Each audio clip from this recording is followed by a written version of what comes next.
नेपाल में एक बड़ी मात्रा में यूरेनियम मिल चुका है और चीन इसे किसी भी हालत में गंवाना नहीं चाहता। वहीं भारतीय सरकार भी एक्टिव हो चुकी है और सीधे तौर पे भारत और चीन के बीच एक और रेस जल्दी शुरू हो सकती है और इसके बीच पिसेगा नेपाल। खास बात यह है कि जो भी इस बेशकीमती खजाने को जीतने में कामयाब होगा वो अगले कई सालों तक अपार शक्ति का मालिक भी बनेगा। हालांकि इसमें नेपाल की भी काफी बड़ी जीत है, क्योंकि इस यूरेनियम के बदले आखिरकार नेपाल अपनी वो सभी बातें मनवा पाएगा जो वो भारत और चीन से चाहता था। अब नेपाल इस यूरेनियम को पैसे कमाने के एक जरिए के तौर पे देख रहा है, क्योंकि नेपाल में अभी तक एक भी न्यूक्लियर पावर प्लांट मौजूद नहीं है, लेकिन इसकी असली कीमत नेपाल के दो विशाल पड़ोसी देश जानते हैं। मेन खबर पे आगे बढ़ने से पहले आप इस वीडियो को लाइक करके चैनल को सब्सक्राइब कर सकते हैं। ये आपके लिए केवल 2 सेकंड का काम है, लेकिन इससे हमारे पूरे दिन की रिसर्च और मेहनत सफल हो जाती है। मेन खबर को जानने से पहले इसके बैकग्राउंड को समझ लेते हैं। ये 2014 का आर्टिकल है जिसमें नेपाल चाइना बॉर्डर पर यूरेनियम मिलने की खबर की पुष्टि की गई है। इस आर्टिकल के मुताबिक नेपाल के अपर मस्टैंग रीजन के 10 किलोमीटर इलाके में यूरेनियम के हेवी डिपॉजिट्स पाए गए थे और जब सर्वे किया गया तो पता चला कि इस यूरेनियम की क्वालिटी और प्योरिटी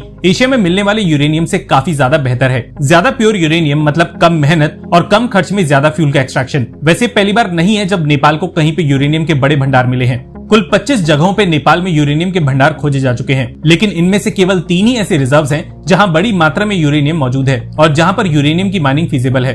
अब नेपाल के पास इस यूरेनियम की माइनिंग और एनरिचमेंट करने का इंफ्रास्ट्रक्चर मौजूद नहीं है और न ही ये यूरेनियम नेपाल किसी घरेलू प्रोजेक्ट में इस्तेमाल कर सकता है। इसलिए नेपाल इस यूरेनियम को बेच के फॉरेन रेवेन्यू जनरेट करना चाहता है और ये काम नेपाल केवल 2 ही देशों से करवा सकता है, भारत और चीन। लेकिन कुछ खबरों के मुताबिक चीन और नेपाल के बीच इस यूरेनियम की माइनिंग को लेकर बातचीत शुरू हो चुकी है और चीन किसी भी कीमत पे इन माइंस को अपने कब्जे में लेना चाहता है। नेपाल की अभी की सरकार एक प्रो चाइनीज गवर्नमेंट है, इसलिए पहला कदम उठाने का मौका चीनी सरकार को मिला। जाहिर तौर पे भारत के लिए चिंता का विषय है, क्योंकि नेपाल में एक चीनी एसेट मतलब इस रीजन में भारत की एक लिमिटेड एंट्री। देखिए सच तो यह है कि भारत को शायद नेपाली यूरेनियम की इतनी जरूरत ही नहीं है, क्योंकि राजस्थान में भारत को यूरेनियम के बड़े डिपॉजिट्स मिल चुके हैं। जरूरत है तो चीन की एंट्री नेपाल में रोकने की, और इसके लिए भारत किसी भी हद तक जाने के लिए तैयार हो सकता है। भारत में अभी खुद यूरेनियम की माइनिंग ठीक से शुरू नहीं हो पाई है। यही वजह है कि 4 देशों से फ्यूल को आज भी इंपोर्ट किया जाता है। ये देश है रशिया, कजाकिस्तान, उज्बेकिस्तान, फ्रांस और कनाडा। इनफैक्ट भारत खुद यूरेनियम के इंपोर्ट से निजात पाने के लिए थोरियम के एनरिचमेंट पे भी काम शुरू कर चुका है। एक अनुमान के मुताबिक भारत में थोरियम के 5 लाख टन रिजर्व्स मौजूद हैं।